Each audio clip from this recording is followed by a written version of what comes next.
किस तरह का स्थिति था, आप हमसे कोई छुपा हुआ है जी बिहार की जनता से? तभी ना इनको आउट किया। अच्छा ही रहता सब कुछ, आउट होते ही। इतना बड़ा मैंडेट था राष्ट्रीय जनता दल को, क्या हो गया? नेता प्रतिपक्ष से मैं पूछना चाहता हूं आपके माध्यम से कि आपके जो सरकार का कार्यकाल था, अपराध की घटना या जहरीली शराब की घटना, मौत, उसका एक लेखा जोखा आप निकाल के दे दीजिए, और वर्तमान नीतीश कुमार के एनडीए सरकार का भी निकाल के दे दीजिए। स्पष्ट हो जाएगा जनता के सामने। माननीय मंत्री जी के यहाँ मैं गया था, मसूर जो होता है ना, खरीदने के इजाजत मिल गई है।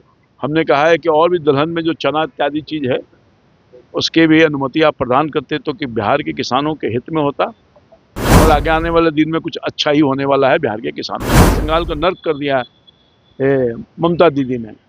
गुंडों को जेल जाना पड़ेगा, घुसपैठियों को बाहर करना पड़ेगा। मोतिहारी में जहरीली शराब पीने के बाद 5 लोगों की मौत के बाद नेता प्रतिपक्ष तेजस्वी यादव ने शराबबंदी पर अब सवाल खड़े किए हैं और कहा है कि बिहार में शराबबंदी फेल है। वहीं उन्होंने बिहार में लॉ एंड ऑर्डर की गिरती हुई व्यवस्था पर भी सवाल खड़े किए हैं। वहीं बिहार सरकार के कृषि मंत्री रामकृपाल यादव ने कहा है कि पहले उन्हें अपने माता पिता के कार्यकाल का लेखा जोखा प्रस्तुत करना चाहिए कि उनके माता पिता के राज में क्या हुआ करता था। महिलाएं सुरक्षित नहीं थी, लोग खौफ में जी रहे थे। पहले आपको सुनवाते हैं कि क्या कह रहे हैं रामकृपाल यादव। नेता प्रतिपक्ष से मैं पूछना चाहता हूं आपके माध्यम से कि आपके जो सरकार का कार्यकाल था, अपराध की घटना या जहरीली शराब की घटना, मौत, उसका एक लेखा जोखा आप निकाल के दे दीजिए, और वर्तमान नीतीश कुमार के एनडीए सरकार का भी निकाल के दे दीजिए। स्पष्ट हो जाएगा जनता के सामने किस तरह का स्थिति था। आप हमसे कोई छुपा हुआ है जी बिहार की जनता से? तभी ना इनको आउट किया। अच्छा ही रहता सब कुछ, आउट होते ही।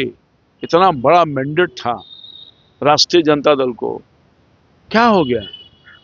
थे 75, 78, हो गए 25। नहीं समझ में आता है। जनता इनके बहकावे में कभी आएगी? भोगा है लोगों ने, अब कोई भोगने वाला है फिर? ऐसे लोगों को मौका मिलेगा जी? कोई नहीं मौका देगा बिहार की जनता। सीएम से आपने विशेष पैकेज की मांग की है किसानों के लिए। हाँ, माननीय मंत्री जी के यहाँ मैं गया था और शिष्टाचार मुलाकात किया और बिहार के किसानों की स्थिति के विषय में जानकारी दी। और यही नहीं, दलहन की खरीदगी का इजाज़त नहीं था पहले, दलहन की खरीदगी का इजाज़त मिल गया है। उसके लिए उनके पास उनका आभार भी व्यक्त किया। मसूर जो होता है ना, खरीदने के इजाज़त मिल गई है। हमने कहा है कि और भी दलहन में जो चना इत्यादि चीज़ है उसके भी अनुमति आप प्रदान करते तो कि बिहार के किसानों के हित में होता। उन्होंने बहुत ही सकारात्मक आंसर दिया है, और आगे आने वाले दिन में कुछ अच्छा ही होने वाला है बिहार के किसानों के लिए, दलहन के लिए। बक्सर सांसद सुधाकर सिंह ने बड़ा आरोप लगाया है, कहा है कि खबर कृषि विश्वविद्यालय के कुलपति भ्रष्टाचार में लिप्त है। उन्हें सरकार को बार बार पत्र भी लिखा है लेकिन कोई भी कार्रवाई अभी तक नहीं है। अगर कोई भ्रष्टाचार में लिप्त है तो सरकार बख्शेगी नहीं, चाहे कोई हो, वाइस चांसलर हो या कोई हो। सरकार ऐसे लोगों को नहीं बख्शती है, न बख्शेगी। मालदा की जो घटना का किस तरीके से देखते हैं? बंगाल के मालदा में जिस तरह से घटना किस तरीके से? दुर्भाग्यपूर्ण घटना है मालदा की घटना। वहाँ कानून का राज है ही नहीं, वहाँ अपराधियों का राज है, भ्रष्टाचारियों का राज है। उससे मुक्ति का समय आ गया है। जनता वहाँ सक्रिय है, जागरूक है। अभी आने वाले दिनों में वोट होगा, ऐसी सरकार जाएगी जहां न्यायिक अधिकारी सुरक्षित ना हो, बंधक बना लिया जा रहा हो खुलेआम,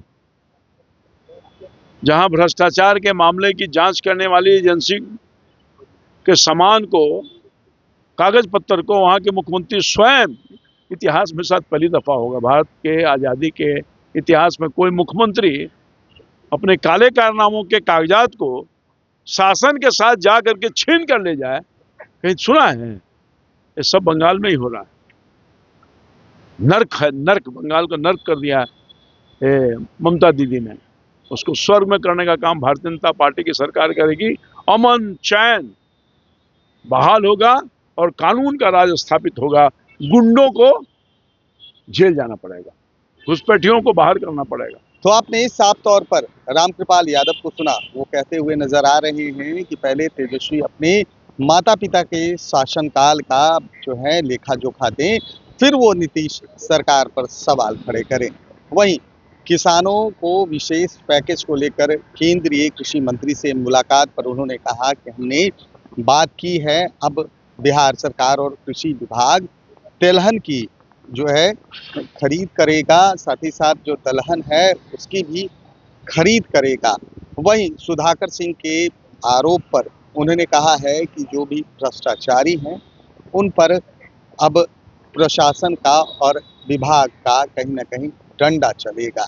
वहीं बंगाल की घटना को उन्होंने दुर्भाग्यपूर्ण बताया है और कहा है कि ममता बनर्जी डरी हुई हैं और इस बार बंगाल में बीजेपी की सरकार आने वाली है। कैमरा पर्सन गोलू के साथ सुधेंदु रमन, NBC 24 पटना।